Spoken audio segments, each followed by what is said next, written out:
Class 9 new NCERT आपका chapter 4 describing motion around us. इसका आप देख सकते हो ये 4.1 और इसका ये 4.2, ठीक है, वो 4.1.1। इसके यहाँ पर इम्पोर्टेंट यहाँ पर नोट्स यहाँ पर मैंने बना दिया हूँ, ठीक है। ये पहला क्वेश्चन, ठीक है, और ये हो गया आपका यहाँ पर सेकंड क्वेश्चन, ठीक है। तो अभी हम किस पेज के नोट्स पढ़ रहे हैं? अभी ये वाला जो पेज है आपका, आप देख सकते हो पेज नंबर कितना, ये है आपका page number 49। Page number 49, page number 49 में आपके दो टॉपिक है, motion in straight line. Straight line का मतलब होता है बिल्कुल स्ट्रेट लाइन में मोशन, मोशन यानी गति। स्ट्रेट लाइन में कार चल रही है, स्ट्रेट लाइन पर ये तैर रहे हैं, स्ट्रेट लाइन पर ये रेलगाड़ी चल रही है, ये वाला टॉपिक। और सेकंड टॉपिक डिस्क्राइबिंग पोजीशन, इस पर reference point, position of the object in motion at rest. ये टॉपिक के नोट्स और क्वेश्चन यहाँ पर आपके ये है पूरे पीडीएफ में, आप देख सकते हो। ये क्वेश्चन वेरी इंपॉर्टेंट है, आपको पेपर में पूछे जाएंगे, ठीक है। तो ये क्वेश्चन आपके यहाँ पर क्या है, ये क्वेश्चन आपको समझना भी और आपको यहाँ पर ये याद भी करना है, ठीक है। देखो पहला क्वेश्चन है आपका, what is the meant by motion in straight line. Motion in straight line का मतलब क्या है? मोशन इन स्ट्रेट लाइन का मतलब क्या है? आप देख सकते हो ये वाला टॉपिक है आपका, टॉपिक आपका यहाँ पर ये वाला है, मोशन इन स्ट्रेट लाइन। तो मतलब मोशन इन स्ट्रेट लाइन का मतलब क्या होता है, आपको एग्जांपल देकर के समझाना है। ये पहला क्वेश्चन है जो कि आपके इस टॉपिक से मैंने बनाया हूँ, ठीक है ना। पहले टॉपिक का आपके यहाँ पर ये नोट्स है, what is meant bye motion in straight line, give any two example. कोई टू एग्जाम्पल दीजिए फ्रॉम डेली लाइफ, अपनी डेली लाइफ से कोई टू एग्जाम्पल आपको यहाँ पर देना है। तो चलिए यहाँ पर हम इस क्वेश्चन को यहाँ पर हम इसका आंसर देखेंगे। देखो ना, इसका आंसर देखोगे आप यहाँ पर, इसका आंसर क्या है, इसका आंसर आप यहाँ पर देखोगे,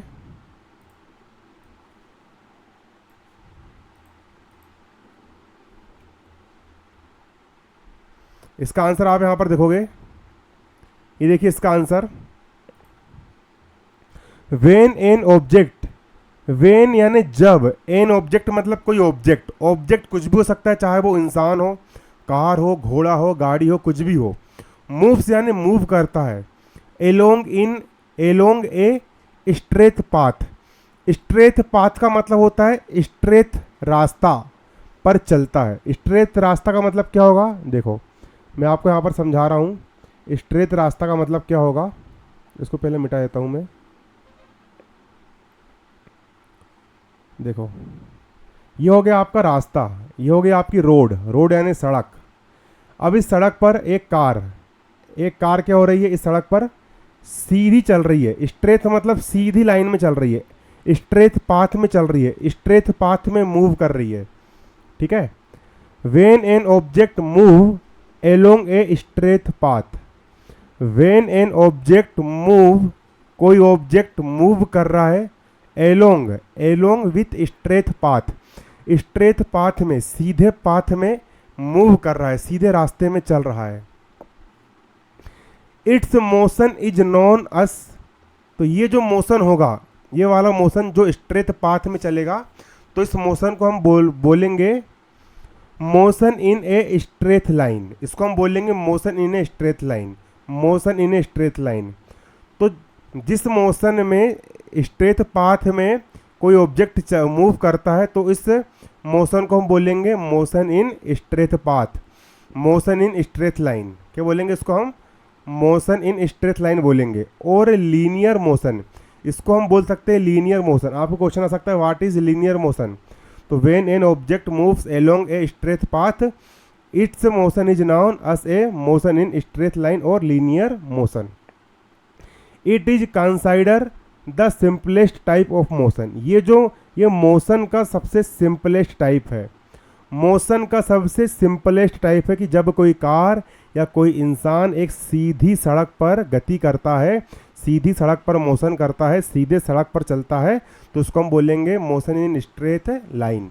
और ये मोशन का सबसे सरल रूप है, ठीक। अब इसका एग्जांपल क्या है, a train moving on a straight railway track. एक ट्रेन है, छुक छुक छुक छुक रेलगाड़ी, वो स्ट्रेट रेलवे ट्रैक पर मोशन करती है, सीधे रेलवे ट्रैक पर चलती है। A car driving along a straight highway, एक कार वो सीधी हाईवे पर चलती है, सीधे चलती है, तो उसको हम बोलेंगे motion in straight line, straight line पर ये मोशन कर रही है। ठीक है, ये पहला क्वेश्चन बन गया आपका यहाँ पर। और इसी का दूसरा क्वेश्चन आपका यहाँ पर क्या बनेगा समझो। इसका दूसरा क्वेश्चन है डिफाइन, दूसरा क्वेश्चन बोल रहा है डिफाइन करो रेफरेंस पॉइंट। रेफरेंस पॉइंट क्या होता है, एंड एक्सप्लेन, और एक्सप्लेन करो when an object is said to be at rest और इन मोशन। कोई भी ऑब्जेक्ट रेस्ट वाली स्थिति में कब होगा और मोशन वाली स्थिति में कब होगा, तुमको यहाँ पर एक्सप्लेन करना है। और रेफरेंस पॉइंट क्या होता है तुमको यहाँ पर ये भी बताना है। रेफरेंस पॉइंट ये हमने कहाँ से लिए है, तो ये हमने इससे लिए, देखो ना, ये रेफरेंस पॉइंट क्या होता है और कोई ऑब्जेक्ट रेस्ट वाले कंडीशन में कब होता है और मोशन में कब होता है। ठीक है, यहाँ पर हम इसको समझने वाले हैं। तो चलिए, अब रेफरेंस पॉइंट क्या होता है समझोगे। Reference point a fixed point, एक ऐसा फिक्स पॉइंट यूज्ड जिसका यूज़ करते हैं to specify and describe the exact position of an object. ठीक है ना, किसी ऑब्जेक्ट का एग्जैक्ट पोजीशन बताने के लिए, एन ऑब्जेक्ट मतलब कि एक ऑब्जेक्ट का, किसी वस्तु का, चाहे वो कार हो, इंसान हो, आदमी हो, कोई भी एक ऑब्जेक्ट है, उसका एग्जैक्ट पोजीशन बताने के लिए कि वो एग्जैक्ट पोजीशन कहाँ है उसकी, हम जिस पॉइंट का यूज़ करते हैं उसको हम बोलेंगे रेफरेंस पॉइंट। क्या बोलेंगे, रेफरेंस पॉइंट। जैसे कि मैंने बोला कि मोहन इस पॉइंट बी पर खड़ा है, तो ये हो गया इसका रेफरेंस पॉइंट, ये हो गया रेफरेंस पॉइंट।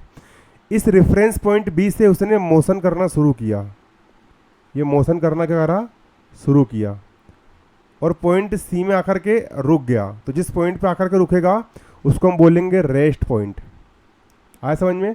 तो रेफरेंस पॉइंट क्या होता है, ए fixed point. A fixed point used, जिसका हम यूज़ करते हैं स्पेसिफाई करने के लिए, एंड डिस्क्राइब, और डिस्क्राइब करने के लिए the exact position of an object, किसी ऑब्जेक्ट की एग्जैक्ट पोजीशन क्या है वो बताने के लिए हम जिस पॉइंट का यूज़ करते हैं उसको हम बोलेंगे रेफरेंस पॉइंट।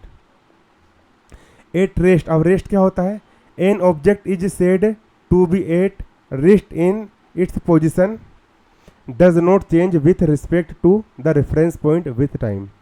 अगर वो reference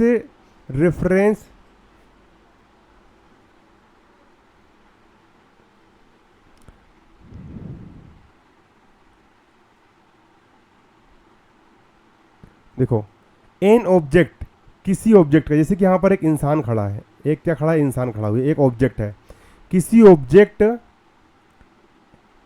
rest if it position, वो इसी पोजीशन पर स्थिर रहता है, बी पर ही खड़ा रहता है, बी पर ही रेस्ट करा रहता है।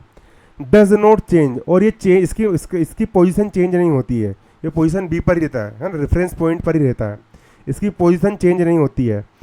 With respect to reference point, इसी रेफरेंस पॉइंट पर खड़ा होता है, इसकी पोजीशन चेंज नहीं होती है। विथ टाइम मतलब समय के साथ, समय के साथ यदि इस ऑब्जेक्ट की, विथ टाइम का मतलब होता है समय के साथ, टाइम के साथ, टाइम के साथ, समय के साथ, यदि इस ऑब्जेक्ट का पोजीशन डज नॉट चेंज नहीं होता है, तो उसको हम बोलेंगे एट रेस्ट पोजीशन। ठीक, अब इन मोशन वाली पोजीशन किसको बोलेंगे, तो समझो, इन मोशन हम किसको बोलेंगे, इन मोशन हम किसको बोलेंगे, इन मोशन हम किसको बोलेंगे समझो। अब मोशन वाली पोजीशन क्या होती है, इन मोशन, इन मोशन का मतलब होता है एन ऑब्जेक्ट, ये कोई ऑब्जेक्ट है, कोई इंसान खड़ा है, is said to be motion, अगर ये मोशन कर रहा है, इफ इट पोजीशन चेंज, और इसकी पोजीशन चेंज हो रही है, ये ऑब्जेक्ट अभी यहाँ पर है, फिर पोजीशन चेंज हो गई, यहाँ पहुँच गया, फिर पोजीशन चेंज हुई, यहाँ पहुँच गया, फिर पोजीशन चेंज हुई, यहाँ पहुँच गया, फिर पोजीशन चेंज हुई, यहाँ पहुँच गया, फिर पोजीशन चेंज हुई, यहाँ पहुँच गया, तो इसकी पोजीशन क्या हो रही है, चेंज हो रही है। With respect to the reference point, reference point के साथ पोजीशन चेंज हो रही है। विथ टाइम यानी समय के साथ, समय, विथ टाइम मतलब समय के साथ, एक सेकंड बाद ये यहाँ पहुँच गया, एक सेकंड बाद फिर यहाँ पहुँच गया, एक सेकंड बाद फिर यहाँ पहुँच गया, तो ये मोशन में कहलाएगा। मोशन मतलब कि ये मोशन कर रहा है, तो ये आप नोट कर लीजिए, ठीक है। तो ये हमने अभी क्या देखे, हमने अभी सिर्फ और सिर्फ ये वाला जो आपका पेज है, इस पेज का हमने यहाँ पर नोट्स देख लिए है। ये वाला पेज का हमने क्या देख लिया है, नोट्स देख लिए है। अब अगले वीडियो में आपको मैं इस पेज के नोट्स बताऊंगा बना करके, फिर अगले वीडियो में आपको इस पेज के नोट्स बताऊंगा, ठीक है। और इम्पोर्टेंट क्वेश्चन यहाँ पर हम करेंगे।